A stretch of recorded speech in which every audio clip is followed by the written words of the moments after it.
नमस्कार बच्चों, welcome back to our channel daily entertainment dose. और मैं आज आपके लिए लेकर आई हूँ हिंदी ग्रामर के मोस्ट इम्पोर्टेंट क्वेश्चन, जो कि पूरी ग्रामर के हर टॉपिक से संबंधित रहने वाले हैं और आपके हर कॉम्पिटिटिव एग्ज़ाम में आपके लिए मोस्ट इम्पोर्टेंट रहने वाले हैं। तो आइए शुरू करते हैं आज की वीडियो। तो हमारी जो आज की वीडियो है, सबसे पहले जो हमारा क्वेश्चन रहने वाला है वो है सर्वनाम से संबंधित। तो सर्वनाम यहाँ पर पूछा गया है। सबसे पहला प्रश्न जो है हमारा वो ये पूछा गया है। नमस्कार बच्चों, स्वागत है आप सभी का हम आपके अपने YouTube channel daily entertainment dose में। और मैं आज आपके लिए लेकर आई हूँ हमारी हिंदी ग्रामर की मोस्ट इम्पोर्टेंट क्वेश्चंस की जो सीरीज़ लेकर आई हूँ। तो आइए देरी ना करते हुए शुरू करते हैं आज की वीडियो। सबसे पहले हमारा प्रश्न जो है वो सर्वनाम से संबंधित है। तो यहाँ पर आपको सर्वनाम बताना है। तो हमारा यहाँ पर जो सर्वनाम है वो है वह, क्योंकि यह जो है शब्द यह हमारे किसी भी व्यक्ति, वस्तु और स्थान के लिए प्रयोग किया जाता है। इसके बाद हमारा जो दूसरा प्रश्न है वो हमारा प्रश्न है कि फल शब्द में संधि है। तो फल शब्द में आपको बतानी है कि यहाँ पर यण संधि है या स्वर संधि है, व्यंजन संधि है, या इनमें से कोई संधि नहीं है। तो फल बेटा फ जमा में ल, यहाँ पर फल में हमारी कोई भी संधि नहीं है, क्योंकि यहाँ पर किसी भी वक शब्द का मेल नहीं हो रहा, यहाँ पर वर्णों का मेल हो रहा है। ठीक है बेटा। इसके बाद है हमारा प्रश्न नंबर 3। तो प्रश्न नंबर 3 में यहाँ पर पूछा गया है कि सुंदरता शब्द में उपसर्ग क्या है। तो यहाँ पर हम सभी जानते हैं सुंदरता में सु उपसर्ग है।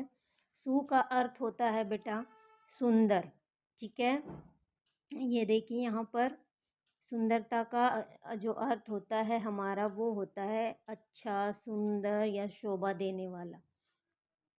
इसके बाद जो हमारा अगला प्रश्न है वो है विशेषण से संबंधित है। तो इनमें से आपको विशेषण बताना है बेटा।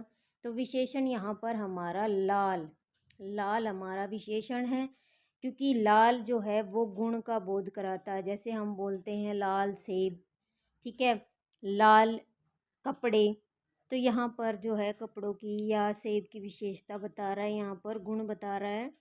तो यहाँ पर हमारा जो है विशेषण लाल है। इसके बाद है हमारा प्रश्न जो है गाय शब्द लिंग के अनुसार क्या है। तो हम बोलते हैं कि यह गाय है, गाय हमारी माता है। तो क्या है ये? स्त्रीलिंग है। मादा जानवर का यहाँ पर बोध हो रहा है, इसीलिए यहाँ पर हमारा स्त्रीलिंग है। इसके बाद जो है हमारा प्रश्न है संधि से संबंधित। यहाँ पर हमारा जो प्रश्न है वो ये है कि लोक जमा में अर्थ, यहाँ पे क्या संधि बनेगी। तो यहाँ पर जो है हमारी लोकार्थ संधि बनेगी। क जमा में अ, तो हमारा यहाँ पे बन गया का। तो यहाँ पे हमारा बन गया लोकार्थ। इसके बाद है प्रश्न नंबर 7, जो कि समास से संबंधित है। और यहाँ पर पूछा गया कि राजा का सिंहासन में कौन सा समास है।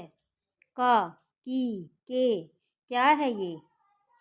हमारा तत्पुरुष समास है, जहाँ पर हमें कारक चिन्ह देखने के लिए मिलते हैं। तो ये षष्ठी तत्पुरुष है का सिंहासन, यहाँ पर संबंध का बोध हो रहा है। ठीक है बेटा। इसके बाद है हमारा प्रश्न नंबर 8, जो कि लिंग से संबंधित है। और यहाँ पर हमें बताना है बालिका शब्द का लिंग क्या है। तो बताइए आप क्या है? बालिका शब्द जो है हमारा क्या है? स्त्रीलिंग है। ठीक है बेटा। इसके बाद है हमारा वचन से संबंधित प्रश्न। लड़के शब्द का वचन क्या है।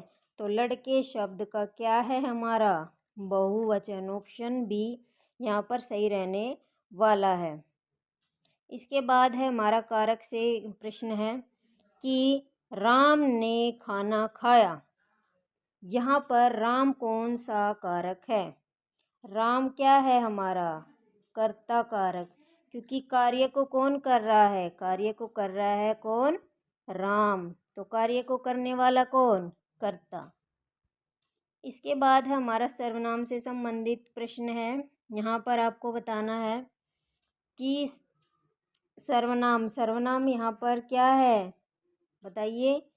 तो यहाँ पर सर्वनाम है हमारा मैं। तो मैं जो है स्वयं वक्ता के लिए प्रयोग होता है। इसके बाद है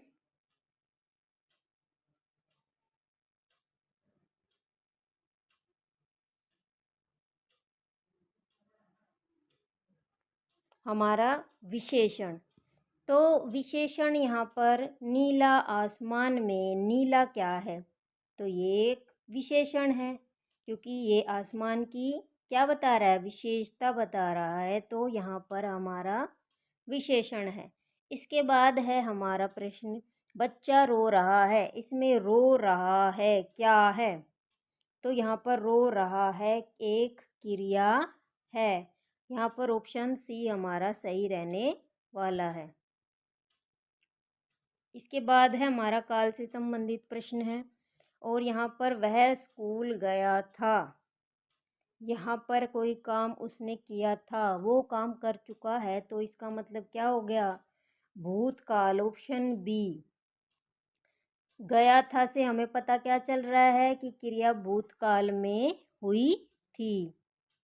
इसके बाद है उपसर्ग प्रत्यय से संबंधित प्रश्न है, जिसमें अप्रिय शब्द में उपसर्ग क्या है? तो अप्रिय शब्द में हमारा अ उपसर्ग है, और प्रिय के पहले जुड़कर उसका अर्थ जो है उसने क्या कर दिया? नकारात्मक बना दिया। इसके बाद है हमारा प्रश्न जो है संधि से है, और यहाँ पर जो है सुर जमा में उर्जित। तो यहाँ पर हमारी कौन सी संधि हो गई?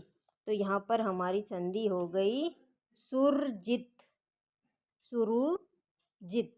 यहाँ पर क्या हो गया? अ जमा में ऊ मिलकर बन गया हमारा ऊ।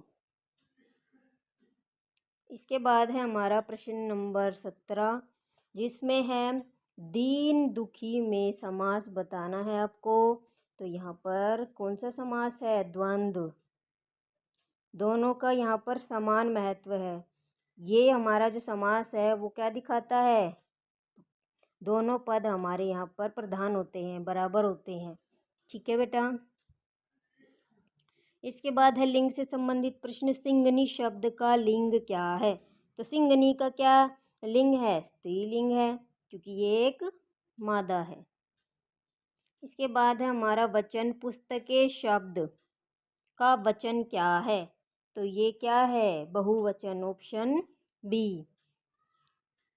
इसके बाद है हमारा कारक से प्रश्न है, मैंने पुस्तक से उत्तर लिखा। पुस्तक कौन सा कारक है? तो यहाँ पर पुस्तक जो है वो करण कारक है, ऑप्शन बी। पुस्तक एक साधन के रूप में है, इसीलिए यहाँ पर ये करण कारक है। इसके बाद है हमारा प्रश्न जो है सर्वनाम से संबंधित है, वह यह लड़का अच्छा है। कौन सा सर्वनाम है, बताइए। तो हमारा उत्तर है संकेतवाचक, क्योंकि यहाँ पर क्या है? यह एक संकेत करता है। इसके बाद है हमारा प्रश्न जो है विशेषण से संबंधित है। यहाँ पर पूछा गया बुद्धिमान लड़का। बुद्धिमान क्या है? बुद्धिमान क्या है? एक विशेषण है बेटा, क्योंकि यह लड़का की विशेषता बता रहा है। इसके बाद है क्रिया से संबंधित प्रश्न है बेटा, वह पढ़ रहा है। पढ़ रहा है क्या दर्शाता है? ये क्रिया दर्शाता है, क्योंकि कोई काम हो रहा है। काम का करना या होना क्या कहलाता है? क्रिया। इसके बाद है प्रश्न नंबर 25 जो है हमारा, वो है काल से संबंधित, और यहाँ पर पूछा गया है मैं खेलने जाऊँगा। जाऊँगा, ध्यान से आपको पढ़ना है वाक्यों को। में कौन सा काल है बताइए, क्योंकि वो अभी नहीं गया है, वो जाएगा। कब? भविष्य में। भविष्य काल, जाऊंगा, ध्यान रखना आपको बेटा। इसके बाद है उपसर्ग और प्रत्यय से संबंधित प्रश्न है। शिक्षक शब्द में प्रत्यय क्या है? तो यहाँ पर क्या है? जो हमारा प्रत्यय है वो है क प्रत्यय। सॉरी, यहाँ पर ये वाला क नहीं है हमारा उत्तर, ये हलंत वाला क नहीं आएगा बेटा। हमारा जो उत्तर आएगा वो आएगा क सी, क्योंकि यहाँ शिक्षा जमा में क, यहाँ पर क्या बन गया? शिक्षक। यहाँ पर क्या हो रहा है? किसी दो शब्दों का मेल नहीं, अतः इसमें कोई संधि नहीं है। ठीक है, तो यहाँ पर हमारी 25 क्वेश्चंस की ये सीरीज़ थी जो समाप्त होती है। आशा करती हूँ आज की वीडियो आपको पसंद आई होगी। अगर आपको वीडियो पसंद आई तो वीडियो को ज़रूर लाइक शेयर करें। अगर चैनल पर नए हैं तो चैनल को सब्सक्राइब करना ना भूलें। मिलते हैं नेक्स्ट वीडियो में, तब तक के लिए धन्यवाद।